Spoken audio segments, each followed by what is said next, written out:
Idaho News 6 is working with teachers, administrators, government leaders, and parents to break down what you should know to ensure your kids make it safely back to school. Governor Little held a press conference Thursday to talk about Idaho's rebound plan and the opening of schools. Idaho News 6 reporter Nicole Camarda learned more about where the state stands and what is being done for schools to open safely.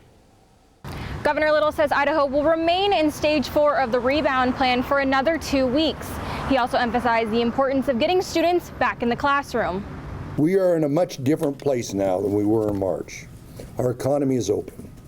Our parents have returned to their places of work. We have increased our capacity for testing, contact tracing, PPE, and other healthcare capacity. Little says Idaho has a sufficient number of medical supplies and staff across the state, and health officials are meeting the demands. He also says we are seeing a downward trend in overall case counts and percent positivity rates. But even in some of the hot spots, we are starting to see the benefit of measures that local health officials and mayors have implemented to reduce the rate of spread and preserve hospital capacity. When it comes to children going back to school, Idaho is directing millions of dollars to ensure schools will be reopening safely.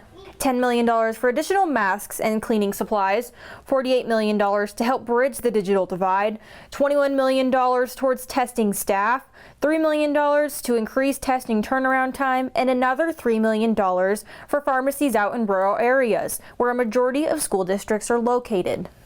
The unprecedented amount of money we are pumping into our schools for safety should provide teachers and parents with the confidence to return to the classroom for in-person instruction.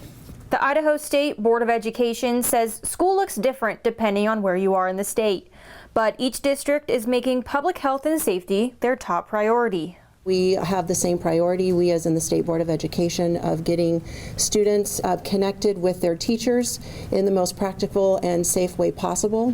There is an expectation that learning will take place, and the expectation includes a higher level of support for students and for staff than what we saw in the spring leading up to the soft closure. In Boise, Nicole Camarda, Idaho News 6.